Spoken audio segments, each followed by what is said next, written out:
continuar con el play. Ahí se está grabando. Perfecto, entonces, buenas tardes a todos. Muchas gracias por estar aquí con nosotros este miércoles por la tarde. Eh, si alguien me puede decir, ¿se ve la pantalla? ¿No? ¿Se ve bien?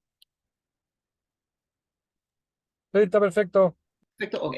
Ya, pues entonces vamos a comenzar con la presentación del día de hoy. Bueno, la presentación, como sabíamos, es cannabinoides de uso médico. Yo soy el doctor Francisco Undurraga. Para el que no me conozca todavía, voy a dar un poquito de como el currículum para que sepan más o menos de dónde vengo. Soy médico, soy especialista en medicina interna. Sobre el tema que vamos a hablar hoy día, tengo un diplomado en estudio avanzado en endocannabinología, cannabis y cannabinoides. Este lo hice en la Universidad de Rosario en Argentina. El mismo diplomado actualmente se está haciendo en la Universidad UNAM en México. Soy miembro fundador de SLIC, para que le interese más, un poquito más este tema. Tenemos una sociedad científica de endocannabinología que se llama SLIC, que es Sociedad Latinoamericana Interdisciplinaria de Cannabinología. Ahí está la página web por si quieren saber un poquito más de esto. Donde trabajo en el Servicio de Medicina Interna del Hospital Padre Hurtado, soy docente ahí también de la Universidad del Desarrollo, tanto para pre y posgrado, soy staff en Clínica Las Condes, obviamente en el área de la medicina interna, y soy director médico en NARMA, que es NARMA, esta plataforma, esta comunidad de acceso a tratamientos con fitocannabinoides, donde juntamos a pacientes que requieren este tipo de fármacos, juntamos médicos, centros con especialistas en el uso clínico de los cannabinoides, y trabajamos con un recetario magistral. Este recetario magistral vamos a ver que es también sumamente importante. ¿Para qué? Para tener productos de grado farmacéutico. Vamos a ver en general que cuando hablamos de cannabinoides, Sorry que te interrumpa, pero yo estoy viendo la pura portada, Narma, no veo que esté avanzando en la presentación. No sé si el resto está viendo la presentación o no.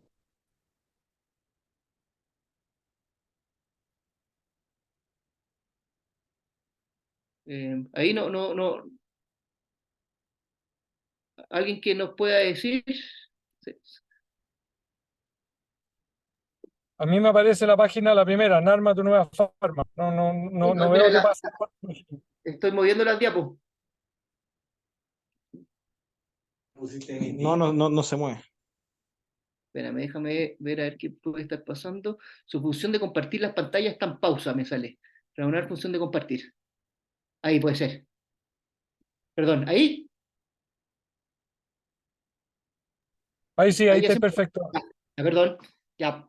Entonces, bueno, como les comentaba, es un poquito mi currículum sobre el tema que nos convoca hoy día, cannabinoides de uso médico.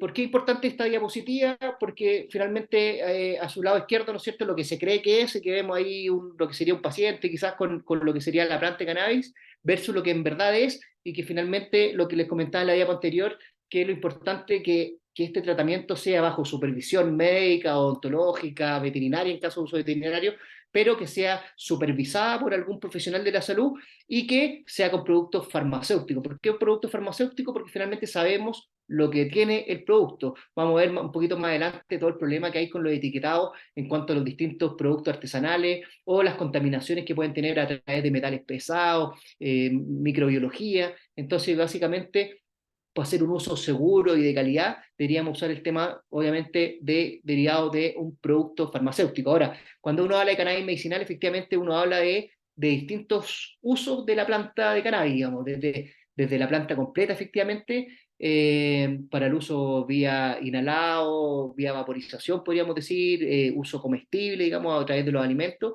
Pero lo que vamos aquí a promover a través de NARMA, obviamente, es que cuando uno hable de cannabinoide, que sea a través de supervisión de algún profesional de la salud y con productos de vía farmacéutica.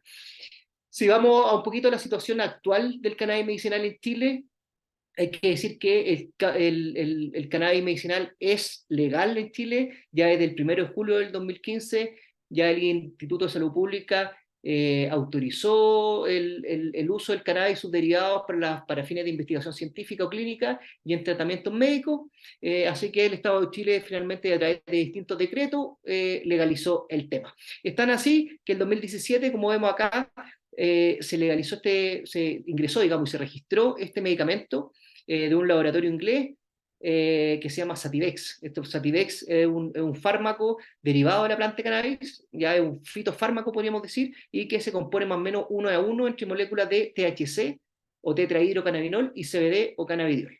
¿Ya? Y bueno, han aparecido ya otros fármacos, a finales del año pasado apareció este otro, cambupidiol, ya registrado, digamos, en el Instituto de Salud Pública, que es CBD, ya, o cannabidiol 100 miligramos por ml. Este sería parecido a lo que es el Epidiolex. Uno de los problemas, unas barreras de acceso que podríamos decir al tiro, el tema de los cannabinoides de uso farmacéutico es el costo. Más o menos esto, el cambupidiol está cercano de los 600.000 pesos, el frasquito, digamos, y el Sativex alrededor de los $1.000. Entonces, como vemos, son productos bastante caros. Ahora, eh, hablando un poquito sobre, sobre el sistema endocannabinoide, lo que nosotros vamos a querer manipular con este tipo de fármacos, hay que decir que el sistema endocannabinoide es una compleja red de transmisión de señales moleculares, constituye un sistema de comunicación, de regulación, de modulación. En general uno habla de que es un potente neuromodulador y que está involucrado, como sale en este esquema, en distintas funciones fisiológicas, desde la neurogénesis, las funciones cognitivas, lo que es la motivación y recompensa, en los estados de ánimo, en el apetito, en la inflamación, en la nocicepción. O sea, vamos a ver que si manipulamos este sistema podemos afectar en distintas estas funciones fisiológicas. ¿De qué está compuesto este sistema endocannabinoide? De receptores, los más conocidos el CB1 y el CB2. Hay que decir que el receptor CB1, por ejemplo, es el receptor asociado a proteína G más abundante en nuestro sistema nervioso central. El receptor CB2 más frecuente en lo que son las células inmunes, en las células, digamos, tejido linfático, en el vaso y en células inmunitarias. También por otro lado tenemos enzimas, tanto de síntesis como de degradación, tenemos proteínas de transporte y sobre todo, y por supuesto, los endocannabinoides. Hay que decir que nosotros también producimos nuestros propios cannabinoides y eso se llaman endocannabinoides. Lo más conocido es el 2-araquidonilglicerol, que es el 2-AG, más fácil, y el AEA, que es la anandamida, ¿ya? Esos son quizás los endocannabinoides más conocidos al día de hoy, pero como vemos hay varios más. Y esto nos muestra un poquito la cascada de cómo se sintetizan, digamos, los endocannabinoides y con las distintas enzimas que finalmente cómo se degradan también. En cuanto a cómo podemos manipular este sistema endocannabinoide, obviamente con los cannabinoides. Por un lado dijimos que tenemos los endocannabinoides, anandamida, el 2-AG, tenemos los fitocannabinoides, que son los cannabinoides derivados de la planta cannabisativa, los dos cannabinoides más estudiados el día de hoy, el CBD o cannabidiol y el tetrahidrocannabinol o THC. Ahora hay más de 130 fitocannabinoides de la planta, así que probablemente en un futuro van a aparecer más literatura de los otros cannabinoides. Nos vamos en esta presentación, al menos nos vamos a dedicar más a hablar de lo que tenemos más evidencia el día de hoy, que es el CBD y el THC. Y por otro lado también tenemos los cannabinoides sintéticos, que son estos cannabinoides que son sintetizados en laboratorio. Hay un par de productos que ya están aprobados por la FDA desde hace más de 20 años, que se llama el dronabinol y la nabilona, que son análogos de THC o THC sintético, que son principalmente en el uso de náusea y vómito en contexto de quimioterapia. Ahora, ¿de dónde vienen los fitocannabinoides? De la planta de cannabis. Ahí tenemos una foto, una macroscopía de lo que es la flor, o cogollo, como se dice, de la flor de cannabis sativa. Estas son las glandulitas, los tricomas, donde se producen los cannabinoides. Estas en general son unas glándulas más bien de defensa de la planta.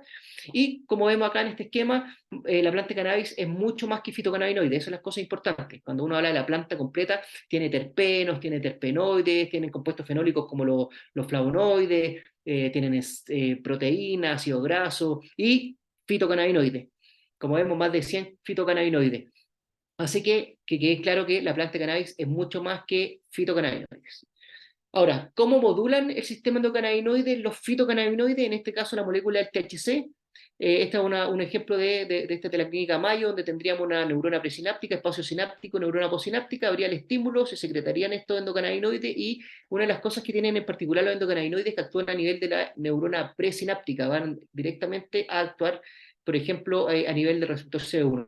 En el caso del THC, es un análogo, un agonista de este receptor, así que va directamente a actuar a nivel del receptor CB1, mientras que el CB2, que el CBD o cannabidiol es una molécula bastante, le hicimos promiscua. ¿Por qué? Porque como vemos acá en este esquema, actúa a nivel de distintos receptores, es antagonista incluso de CB1, CB2, pero por otro lado inhibe la FA, que es la enzima convertidora que degrada la anandamida, así que aumenta los niveles plasmáticos de la anandamida, es agonista en los receptores, digamos, dopaminérgicos, serotoninérgicos, modula receptores opioides y activa otra serie de receptores. Si nos vamos un poquito hacia el tema del dolor propiamente tal, aquí la revista Page nos habla un poquito de cómo el sistema endocannabinoide juega un papel crucial en el control inhibitorio de los estímulos nociceptivos al actuar tanto a nivel periférico, espinal o supraespinal. Nos hablan en esta revista los autores que el receptor C1 ubicado en las terminales nociceptivas inhibe por un lado, inhibe la transmisión, los receptores CB2 ubicados en las células inmunes, como les comentaba, reducen la liberación de agentes pronociceptivos, hay menor inflamación, podríamos decir. A nivel espinal, los receptores CB1 inhibirían la liberación de neurotransmisores y la transmisión del dolor, mientras que los CB2 modularían la respuesta inmunitaria, lo que conduce a la sensibilización neuronal durante el dolor crónico. Y por otro lado, y a nivel supraespinal, a nivel del cerebro, los receptores C1 inhiben la transmisión nociceptiva ascendente, principalmente, como vemos acá, a nivel del tálamo, pero también modifican el componente del dolor emocional actuando a nivel del área límbica, digamos, y áreas corticales. Ya eso más o menos como podríamos ver como la fisiopatología finalmente, cómo los fitocannabinoides actuarían en el dolor. Ahora, si nos vamos un poquito hacia la evidencia, hacia la evidencia clínica con respecto a los cannabinoides. Este es un trabajo entretenido norteamericano, donde por un lado tenemos aquí la tabla de cuáles son los productos que están aprobados por la FDA, digamos, de Estados Unidos. Vemos que tenemos aprobados los cannabinoides sintéticos, como les comentaba, el dronabinol, la nabilona. ¿Para qué patologías? Para náusea y vómito en contexto de quimioterapia y también para la baja de peso.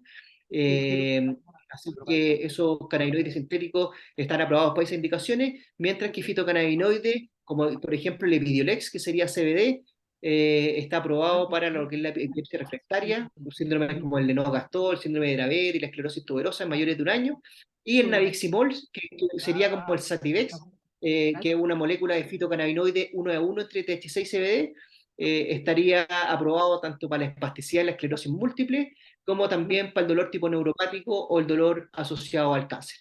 Estos mismos autores en esta tablita nos dicen más o menos en grado de evidencia, donde tenemos evidencia concluyente. Bueno, finalmente tenemos como el oxígeno, o pacientes con baja de peso, por ejemplo, con VIH, pacientes con demencia, SAS, que están con baja de peso, podrían ayudarnos, para la epilepsia refractaria, para la espasticidad en esclerosis múltiple, para la náusea y vómito en contexto de quimioterapia y para el dolor crónico sobre todo, como dijimos, para el dolor tipo neuropático, el dolor asociado a cáncer. ¿Ya? Eso es donde tendríamos evidencia concluyente.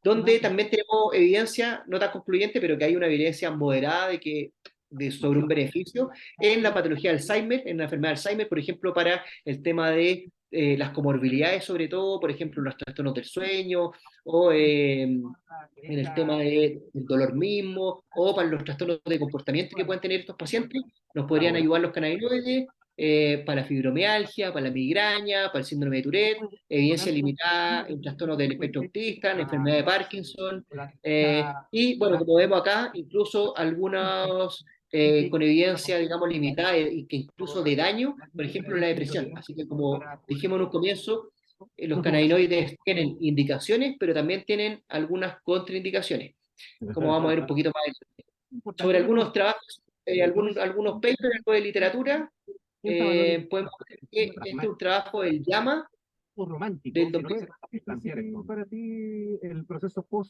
proceso constituyente, post triunfó el rechazo? Nosotros Déjame, personalmente, un grupo sabía déjame, que déjame un segundo para parar el audio. a rechazar la propuesta de la Convención Constitucional y de todas Un maneras fue segundo que- decidido con posterioridad porque obviamente nos arriamos una oportunidad histórica y eh, yo soy de aquellos que sostiene que déjame ha ver si sido lo puedo, si lo puedo la bloquear por acá. más grande en la historia de Chile que ha tenido la izquierda. No creo que haya otro parámetro de que a esta experiencia y Esperen un uno siendo segundito, perdón, político, pero voy a llamar a entiendo Felipe que para que... obviamente levantando esos valores, la frustración es profunda y el dolor es muy grande. Personalmente, ¿cómo lo sentiste en la cotidianidad? ¿Tú haces clases? ¿Qué pasaba con esta, digamos, el juego, las reflexiones, la inserción? Ahora hay también un punto de vista que también hay que no hay que ¿Aló? ¿Qué pasa, Doc? cuando uno Ah, chucha, perdón, no caché.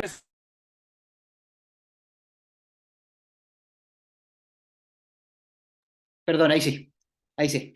Entonces, como le iba comentando, en esta revisión sistemática, este es del año 2015 del llama, finalmente los autores, bueno, les voy a decir un poquito las conclusiones, nos hablan de que hay evidencia de calidad moderada a favor del tratamiento de cannabinoides, tanto para el dolor neuropático, para el dolor relacionado al cáncer y en la espasticidad debida a esclerosis múltiple. Y que vamos a ver también en distintos papers donde una de las gracias también es que los efectos adversos en general son reducidos.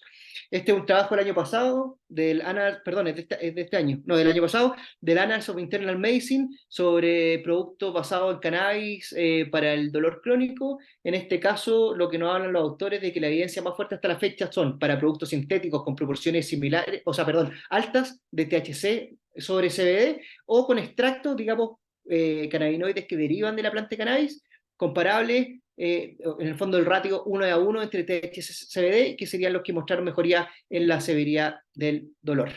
Ahora, eh, siguiendo con algunos trabajos, este es un análisis de decisión, este es un trabajo del Imperial College de Londres, donde se hizo un análisis de decisión multicriterio comparando la farmacoterapia, digamos, habitual para lo que sería el dolor crónico tipo neuropático,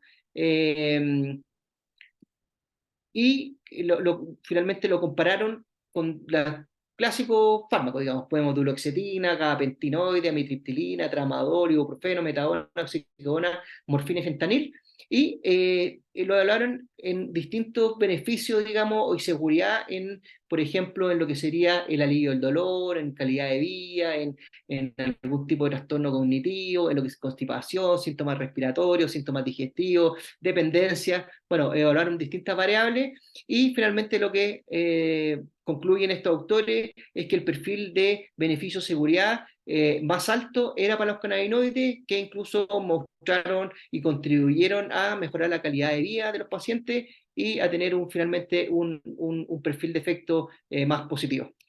En este otro trabajo, este es de Estados Unidos, de Filadelfia del 2019, donde en un centro, digamos, médico de dolor crónico, se vieron alrededor de 130 pacientes, usuarios de opioides, se les dio CBD o cannabidiol a 8 semanas, y una de las gracias que mostró este trabajo es que a 8 semanas los pacientes, más del 50% de los pacientes redujeron o incluso eliminaron el uso de los opioides a 8 semanas con el complemento, digamos, del CBD en su terapia, y que mejoró en distintos scores, por ejemplo, en lo que es en la calidad del sueño y en la intensidad del dolor. Así es como él llama este trabajo este año, donde nos muestra los cambios, digamos, de la prescripción de los opioides en pacientes que están concomitantemente usando algún tipo de cannabis medicinal en contexto de dolor crónico, y como vemos, bueno, son dramáticas aquí las curvas, como disminuye el uso de los opioides, así que, bueno, finalmente se concluye que se asocia el cannabis medicinal a reducción importante de las dosis de opioides, y con esto disminuimos los riesgos de todo lo que es la mortalidad y morbilidad asociado al uso y el abuso, ¿no es cierto?, de los opioides.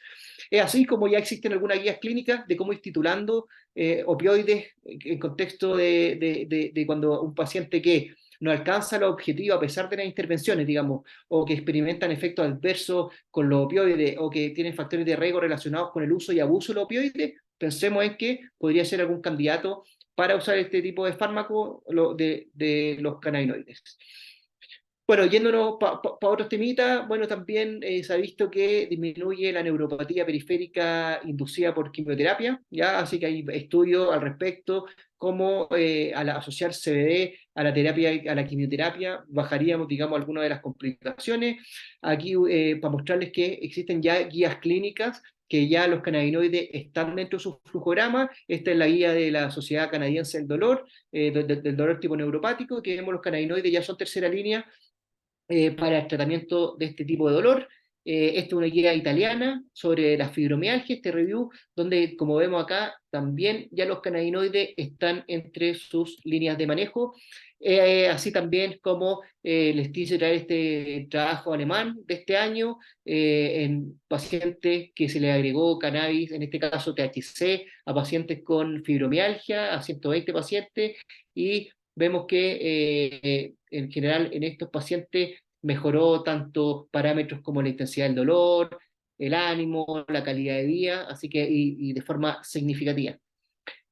Así que vemos que hay distintas patologías donde podemos estar ocupando los opioides. En general, pacientes con dolor crónico, en general sabemos que tienen algún otro tipo de comorbilidad asociada, por ejemplo, en este caso, trastornos trastornos de ansiedad. Este es un trabajo del Reino Unido, donde se evaluó también el uso de productos de cannabis medicinal en relación a distintos trastornos de ansiedad, y efectivamente demuestran los cannabinoides que nos pueden ayudar a los trastornos de ansiedad generalizada, a los trastornos, algunos tipos de fobia, así que puede ser un tratamiento también ahí complementario, y también en lo que es trastornos del sueño. Este es un trabajo australiano donde también vemos que el uso de cannabis medicinal, en este caso a través de aceite, mejoró tanto en tiempo como en la calidad del sueño.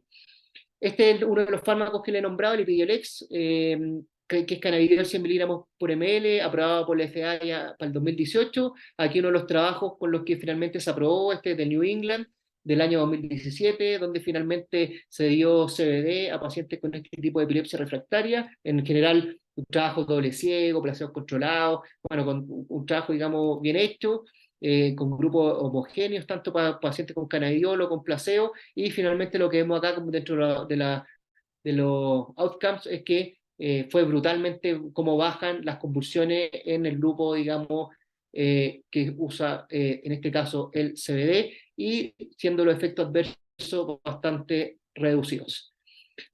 Como hemos hablado del dolor, fibromialgia, ¿no es cierto?, trastornos del sueño, trastornos de ansiedad, en el fondo vemos que los cannabinoides pueden actuar en distintas patologías. Incluso acá les traje para terminar de la parte de lo que hay en evidencia, que se está evaluando también el uso, por ejemplo, en este caso del CBD, para tratar algunos tipos de cáncer. Hay que decir que en este caso son estudios preclínicos aún, ya no ha pasado todavía el ser humano, pero que no nos llame la atención de aquí a algunos años que los cannabinoides también se estén utilizando como probablemente como tratamiento complementario para algunos tipos de cáncer. Por ejemplo, aquí está todo en el fondo la fisiología del por qué nos podrían ayudar tanto para el cáncer de pulmón, de mama, de próstata y el cáncer colorectal, pero como les digo, en este caso son estudios preclínicos. Ahora, ¿son seguros los cannabinoides? Primero hay que decir que, como cualquier fármaco, efectivamente pueden tener algún efecto adverso. En general, los estudios en general hablan de que los efectos adversos son bastante leves, que podríamos tener, quizás lo más común en cuanto a lo que es el THC, somnolencia, boca seca podría ser. Ahora, si uno se pasara con la dosis, sobre todo cuando uno ocupa la vía inhalatoria, puede haber paranoia, psicosis, taquicardia, casos de síndrome de hiperemesis por THC. Ahora, cuando lo ocupamos a nivel de fármaco, la verdad que son bien improbables porque las dosis que se utilizan son bastante bajas de lo que sería THC, mientras que el CBD, también boca seca, hay que estar atento a algunos, por ejemplo, si lo damos a adultos mayores, a estar atento a lo que son las presiones arteriales. En general, pacientes, muchos son hipertensos, ¿no es cierto? Entonces pueden estar con farmacoterapia, digamos, con hipotensores, entonces hay que estar atento de que no les baje mucho la presión. Y en dosis elevadas, como son las dosis que se dan en epilepsia, podrían tener algún grado de alteración del laboratorio hepático, pero son dosis más de 20 miligramos por kilo de peso, que son dosis, como les digo, que se ocupan en epilepsia refractaria.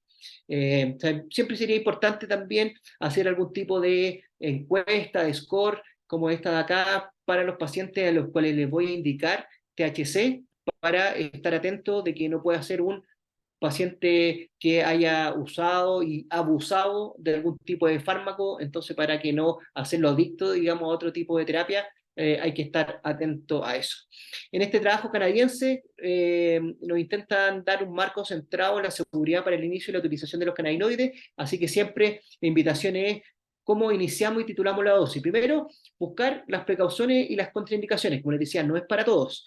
Detectar las interacciones medicamentosas, considerar la seguridad de la vía de administración, siempre considerar la seguridad del producto, iniciar con dosis baja y una estrategia de titulación lenta, establecer la frecuencia de seguimiento. Entonces, cuando me enfrento a un paciente, por ejemplo, con una patología crónica, y que ha ocupado la terapia estándar y que no ha tenido la respuesta esperada, digamos, hay que preguntarse si es que, entonces estamos hablando siempre, esto no es primera línea de terapia, son para pacientes general o tratamientos complementarios a la terapia habitual, o efectivamente para pacientes que refractarios a los tratamientos. Entonces, tener un paciente, por ejemplo, con dolor crónico, uno le dio una buena analgesia, digamos, habitual para el dolor crónico, y a pesar de esto no tiene la respuesta favorable esperada, preguntarse si está dispuesto a utilizar cannabinoides, y si es así, evaluar las contraindicaciones, que vamos a ver un poquito más adelante, evaluar detectar interacciones farmacológicas, evaluar la administración e iniciar el fármaco.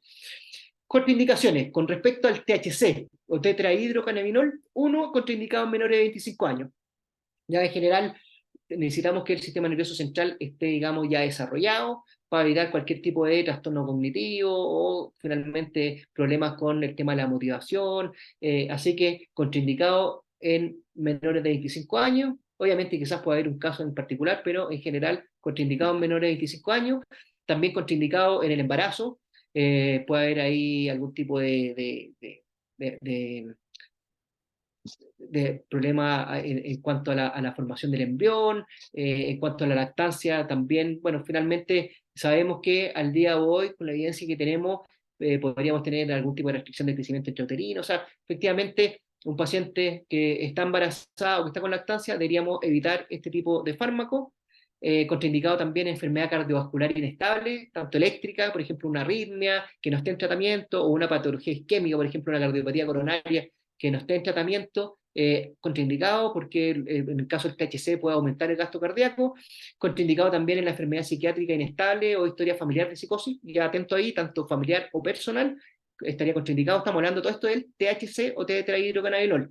Y también contraindicado en trastornos por abuso de sustancias, porque efectivamente podríamos provocar también algún tipo de abuso con el THC, sabiendo que el THC es la molécula psicotrópica del cannabis, ¿ya? El que da en chileno la volada o la sensación de intoxicación o de embriaguez que puede producir el cannabis.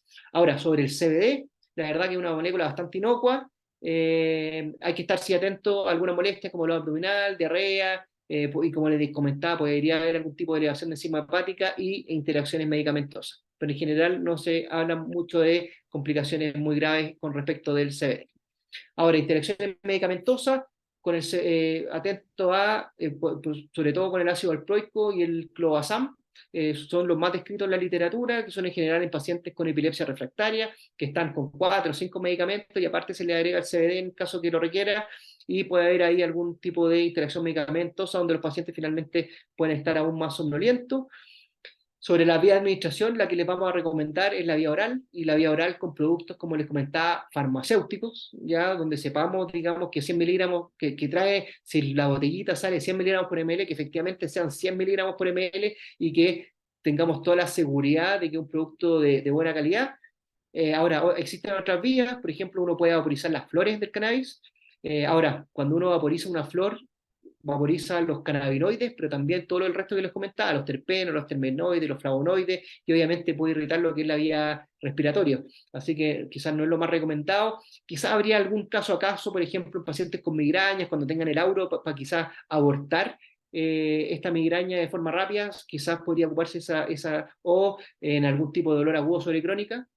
Y existen algunas otras formas de administración, como supositorios, por ejemplo, para enfermedad inflamatoria intestinal, o óvulos para la endometriosis, y sobre todo también lo que ocupamos, las cremas o ungüentos, digamos, tanto por dolor focalizado o para patología dermatológica como dermatitis atópica o psoriasis, algún tipo de patología inflamatoria de la piel.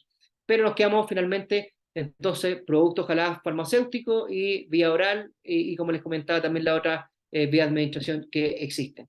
Ahora, para hacer un seguimiento, siempre evaluar, luego de haber iniciado el fármaco, evaluar la eficacia del control de los síntomas, siempre evaluar si hubo algún tipo de efecto adverso, si hubo algún cambio en la medicación, para ver si que efectivamente fue el cannabinoide el que le hizo bien o alguna otra cosa, y programar el seguimiento. Sobre algunas guías clínicas de cómo se parten los cannabinoides, yéndonos ahora un poquito a la parte más práctica, este es un trabajo del BMJ, donde nos dicen que en general el paciente, esta es una guía con respecto al dolor crónico. En un paciente con dolor crónico, uno eventualmente debería comenzar con CBD, 10 miligramos, digamos 5 miligramos, en la fórmula de 100 miligramos por ml, una gota son 5 miligramos, entonces sería como una gota cada 12 horas por unos 3 días. e ir aumentándola, digamos, de forma progresiva. Les voy a mostrar un poquito una tabla un poquito más adelante cómo se puede hacer, hasta una dosis en general de 40 miligramos, y si no responde a esto, uno puede cambiar a una fórmula que contenga también THC y o agregándole, digamos, esta fórmula con THC, hasta también la literatura nos habla de alrededor de 40 miligramos al día. Al menos yo ocupo un poquito menos de dosis de THC, en general como dosis máxima 20 miligramos al día. ¿Para qué? Para evitar algún tipo de reacción adversa. Digamos que uno cuando da cannabinoide, uno lo que espera es aliviar el síntoma al paciente, pero evitar siempre los efectos, en este caso si le damos THC, cualquier efecto psicotrópico totalmente innecesario, ¿ya? Así que efectivamente, en general la guía, aquí les voy a mostrar otra, más o menos nos invitan siempre a lo mismo, es comenzar con CBD, y si no hay respuesta al CBD, agregar THC, ¿ya? Algunas de las como pelitas clínicas que les podría decir, yo igual siempre me fijo en algún paciente que les voy a dejar cannabinoide, son cosas prácticas, por ejemplo, si maneja o no maneja, o sea, si maneja y está consumiendo THC, le puede salir en el narcotest. Entonces, a un paciente que maneja y se le indica THC, se le debe decir que no maneje, digamos. ¿Ya? Obviamente no manejar maquinaria pesada, no manejar vehículo a motor. Entonces, hay que verlo ahí caso a caso, en el fondo, si que uno parte solamente con CBD, o por ejemplo un paciente ya incapacitado, con dolor, que está en la casa, que ahí eventualmente podríamos hacer una dosificación más rápida entre sea CBD con THC de un comienzo. Ahora, sobre los beneficios potenciales y efectos secundarios, en general CBD no es intoxicante, ya no produce la bola, como podríamos decir, no produce esa sensación de embriaguez.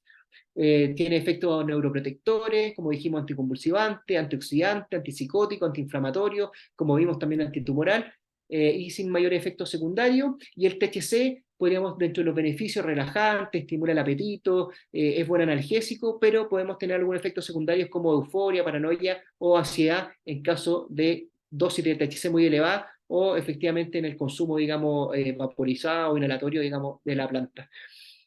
Cuando vamos hacia los productos comerciales que existen con respecto a los cannabinoides, tenemos Marinol, Nabilona, como les comentaba, producto alto en THC sobre el CBD, tenemos productos en general 1:1 entre THC y CBD, y tenemos productos con CBD, ¿ya? O sea, THC, THC-CBD o CBD. ¿Ya? Ahora el problema de esto es el tema económico, como les comentaba, son productos con un valor económico bastante elevado.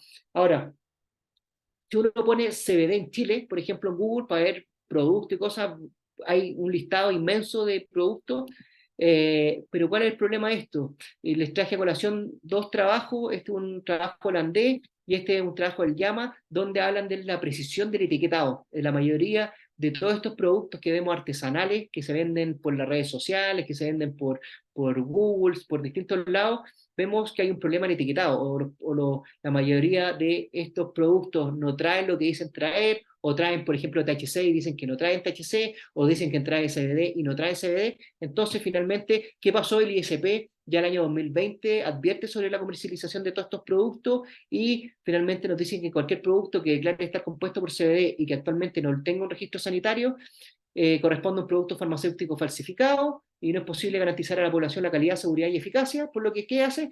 Recomienda adquirir estos medicamentos solamente en establecimientos establecidos como la farmacia, ¿ya? Ya eso es uno de los conceptos del día de hoy, que cuando uno habla de cannabinoides, ojalá que sean cannabinoides, como le digo, de origen farmacéutico.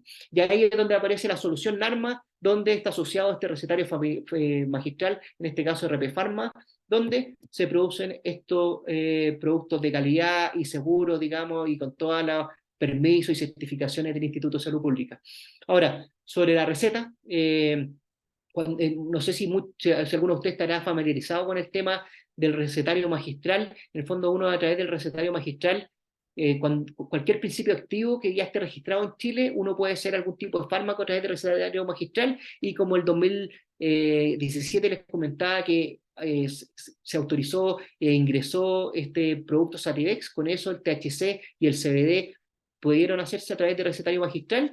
¿Y cómo se hace la receta? Aquí uno de los ejemplos, siempre hay que poner el diagnóstico, el principio activo que le vamos a poner, por ejemplo, THC, sería tetrahidrocannabinol, aquí le voy a poner o CBD en solución oleosa, cantidad suficiente para 30 ml, un frasco, y ahí la posología. Aquí unos ejemplos más prácticos. En general, cuando uno ocupa CBD ¿para qué patología? ¿Cuáles son los diagnósticos más comunes? Dolor crónico, insomnio, ansiedad, epilepsia refractaria. En el frasco que tiene 100 miligramos por ml, uno tendría que poner el diagnóstico, por ejemplo, dolor crónico, cannabidiol 100 miligramos por ml, solución oleosa. Mira, aquí tengo una receta más bonita. Solución oleosa en MCT, en estos triglicéridos de cadena media, oil, cantidad suficiente para 30 ml, un frasco y ahí la posología.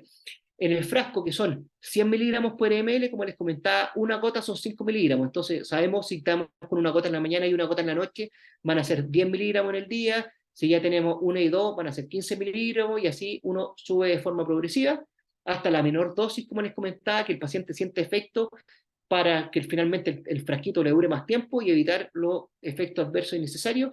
En el caso de hacer una formulación de tetrahidrocannabinol con cannabidiol, sería, por ejemplo, este sería parecido a lo que sería un Satidex, tetrahidrocannabinol 10 miligramos por ml, cannabidiol 10 miligramos por ml, solución oleosa concentración para 30 ml, un frasco, y ahí la posología que le estamos dando a pacientes. Yo en general, cuando comienzo con un paciente, les paso una tabla como similar a esto, donde finalmente el paciente va titulando las dosis, una gota en la mañana, una gota en la noche, y así en los días 1, 2, 3, días 4, 5, 6, una gota y 2 en la noche, y así va subiendo de forma progresiva. Y como siempre les digo a los pacientes, la menor dosis que sienta que se le está aliviando el dolor, que paren eso, no es necesario que siga subiendo la dosis. Hay pacientes que tengo que con 3 gotas cada 12 horas ya andan bien, otros con 5, otros con 7. Entonces, y en general yo el primer mes al menos me pongo como dosis máxima 10 gotitas en la mañana, 10 gotas en la noche, que en el caso de CBD de 100 miligramos serían 100 miligramos, en el contexto de la formulación 10 y 10 de CBD THC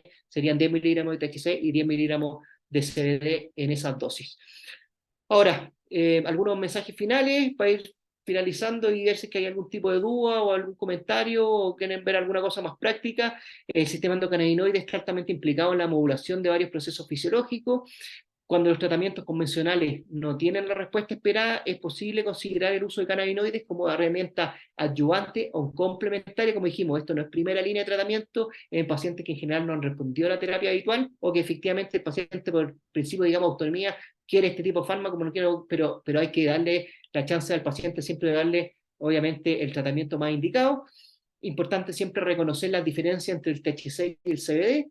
Evidencia concluyente para quienes, para el manejo del dolor crónico, la náusea y los vómitos en contexto de quimioterapia, incremento del apetito en pacientes con VIH y cáncer, y en la epilepsia refractaria, pero como vimos también hay evidencia al menos moderada en fibromialgia, en trastorno del sueño, en trastornos ansiosos. Y que el uso medicinal es importante, debe ser bajo supervisión médica y con productos regulados, como dijimos, tanto para evitar, digamos, cualquier tipo de complicación, evitar también obviamente el tema de la adicción en caso de que fuera el tema con THC el tratamiento, y con productos regulados, obviamente, para evitar cualquier tipo de complicación por cualquier producto, digamos, falsificado, como dijimos, y que puede estar contaminado con metales pesados, con microbiología, así que siempre con supervisión médica y con productos regulados. Ahora doy un pase para ver si es que hay alguna duda, alguna pregunta, algún comentario.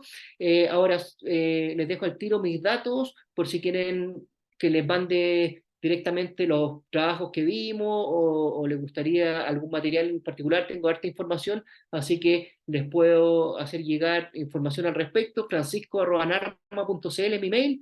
Nos pueden seguir, los invito a seguirnos en nuestra página web www.narma.cl y en nuestras redes sociales @narma.cl. Y clases como esta o distintos otros webinars con otros especialistas tenemos en nuestra página en YouTube, que es Narma Chile. Ahí nos pueden ubicar y, como les dije, hay clases como esta grabada y con otros también especialistas. Así que eso, pues, voy a dejar de compartir la pantalla y vemos si es que hay algún tipo de pregunta, algún comentario que quieran hacer.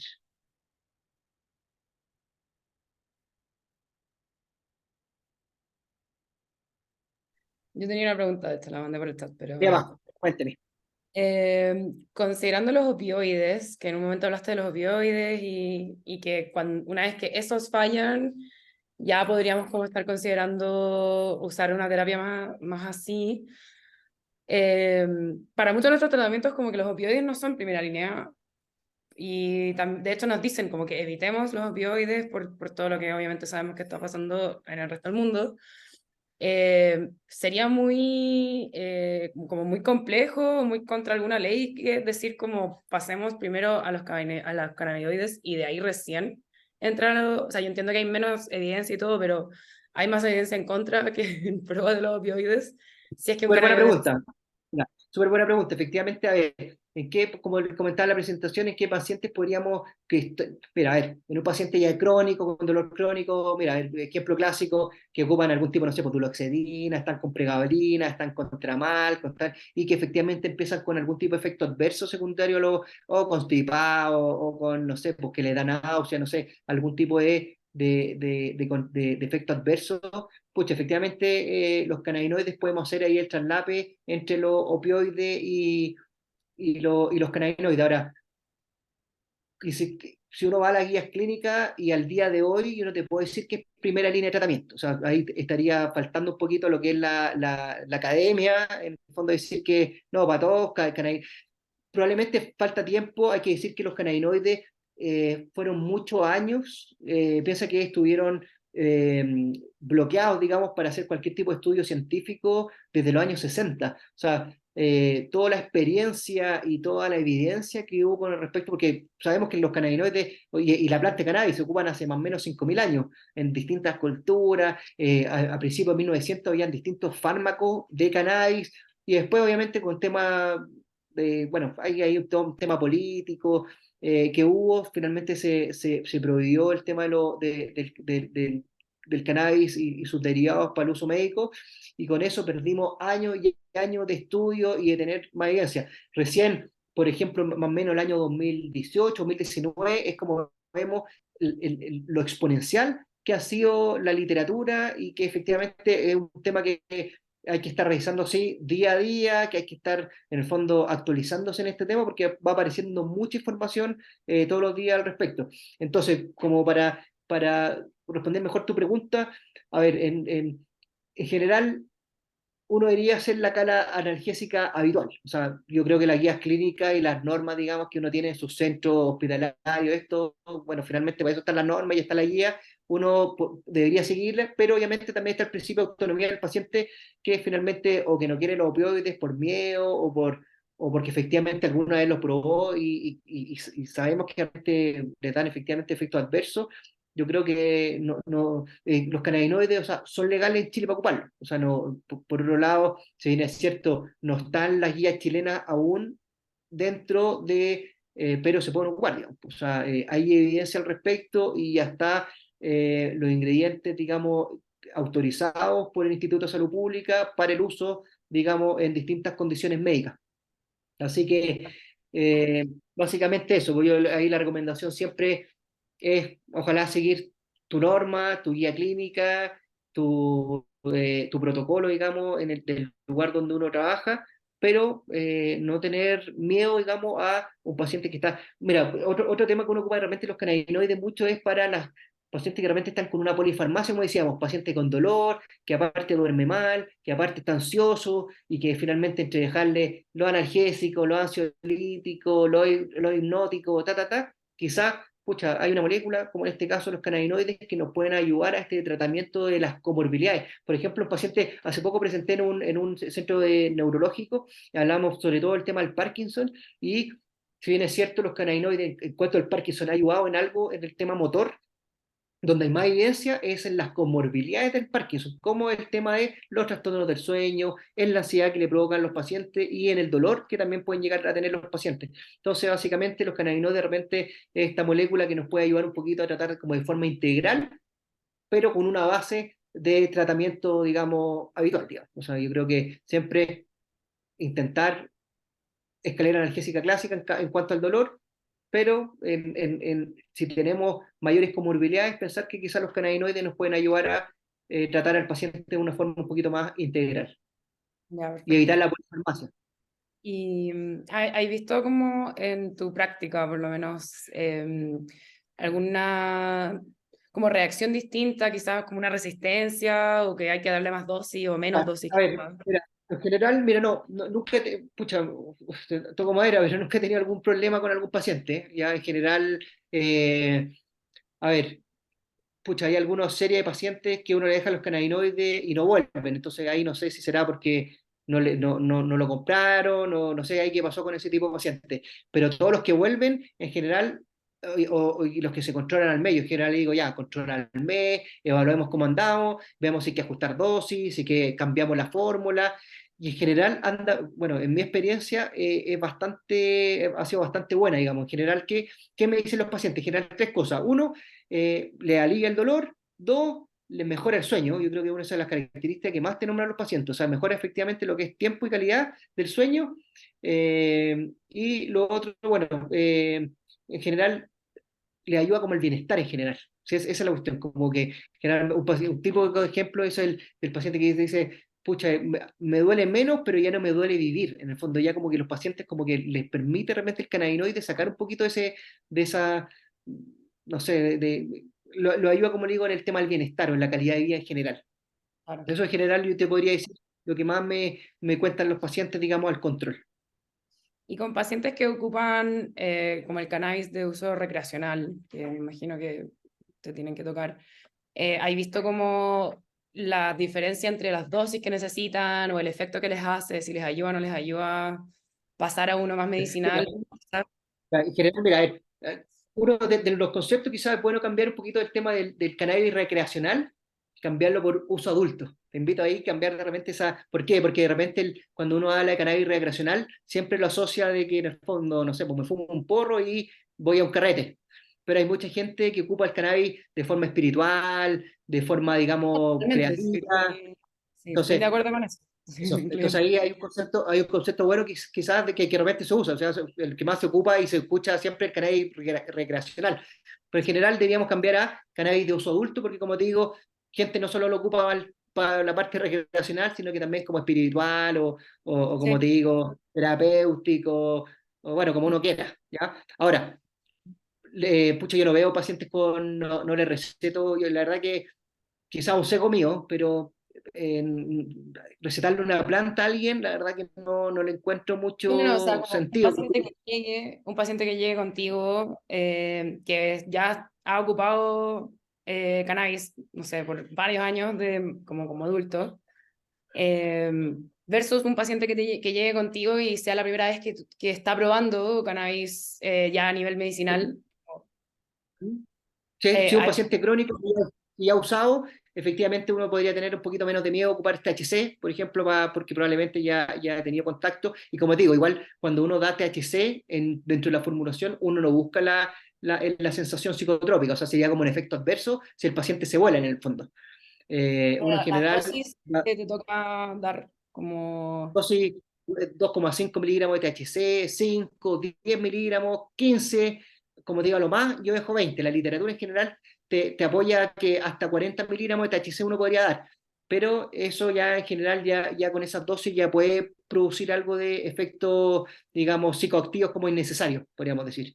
Pero Entonces, terminaría siendo las mismas con alguien que haya probado antes o que haga más comúnmente a un paciente que nunca ha hecho antes las dosis que uno podría termina. decir, ahí va a depender también, dependería también la indicación. Pues si en el caso de dolor crónico, efectivamente, pucha, una de las fórmulas que mejor ha demostrado, digamos, para el control del dolor, como te mostré en el paper de ese Annals of Internal Medicine, es la fórmula, digamos, derivada de las fitocannabinoides 1 a 1 de THC y CBD. Entonces, efectivamente, si uno se va como al paper duro, la mejor fórmula que sería para el manejo del dolor eventualmente sería la mezcla entre THC y CBD. Ahora, en la parte práctica, yo le pregunto al paciente también, pues, oye, como te decía, en la parte funcional, ¿manejas? Ya con el tema del manejo hay que estar atento, porque si el tipo se va a estar tomando la gotita, aunque no sienta la bola, le puede salir, en caso que tenga un accidente, pucha, le va a salir, si es que le toman el narcotest, puede salir de positivo y ahí se puede meter en un tete, digamos. Ahora, agarrando tu pregunta en cuanto a el tema de la indicación del mismo cogollo, la flor de la planta, que se puede hacer. En Chile, digamos, está permitido que uno como médico finalmente le indique 1 gramo al día, vía no pirolítica, vía vaporizada al paciente, que yo te decía que en general no lo hago porque finalmente, como te decía, la planta de cannabis es mucho más que cannabinoide, Pero podríamos tener ahí si vamos a lo que es la reducción de daño o reducción de finalmente en un paciente consumidor crónico para evitar que se meta el narcotráfico o que tenga plantas que quizás no tengan el cuidado, que se pueden estar con hongos o contaminados con metales pesados, quizás sería una forma de que se inscribiera en uno de estos dispensarios donde quizás poder obtener sus productos de forma más regulada y con un producto de mayor calidad eventualmente. Eso sería como quizás como un tipo de más de como reducción de daño, más que como médicamente propiamente tal. Sí, perfecto. Ya, genial. Perfecto. No sé si alguien más tiene algún comentario, alguna duda, algo que pueda comentar. Entonces, eso en general, sí, si nos enfocamos en el dolor crónico, evaluar siempre, eventualmente comenzar con CBD en un paciente que, como dijimos, no tiene contraindicaciones, que ocupó terapia habitual y que no ha respondido, iniciar con CBD, si no esto, cambiarnos quizá una fórmula THC-CBD, siempre iniciar con dosis de a poco, la menor dosis que el paciente le haga efecto, ¿para qué? Para que obviamente no, evitar algún tipo de efecto adverso innecesario. Y bueno, ahí Felipe escribe que les vamos a enviar información y guías clínicas a su correo. Ahí les podemos mandar el tipo, de repente cuesta un poquito a la gente que no está muy acostumbrada al tema de las recetas magistrales, de cómo hacer la receta. Y bueno, y cualquier duda, María Paz o el que tenga, feliz que me escriban ahí al mail, pues francisco@narma.cl, si hay alguna duda en particular, alguna duda con algún paciente, siempre disponible a hacer, no sé, pues, a recibir los comentarios y ayudarle en lo que yo pueda. Bien, muchas gracias. Ya pues, María Paz. Y eso, pues, invitados a seguirnos en las redes sociales, más clases, como les comentaba, en nuestra página de YouTube, Narma Chile. Y nada, pues, si no hay más dudas, siendo las 8:30, lo dejamos hasta acá. Muchas gracias por su presencia, por su tiempo, que es lo más importante, ¿no es cierto? Es lo único que se va y no vuelve. Así que espero que hayan disfrutado la charla, no haber sido tan latero y nos vemos en la próxima. Estamos en contacto. Muchas Chao, gracias a todos. chao, chao, doctor, chao a todos. Muchas Chao, gracias por Felipe. participar. Chao, gracias. Chao, gracias. Chao, chao. Un gusto.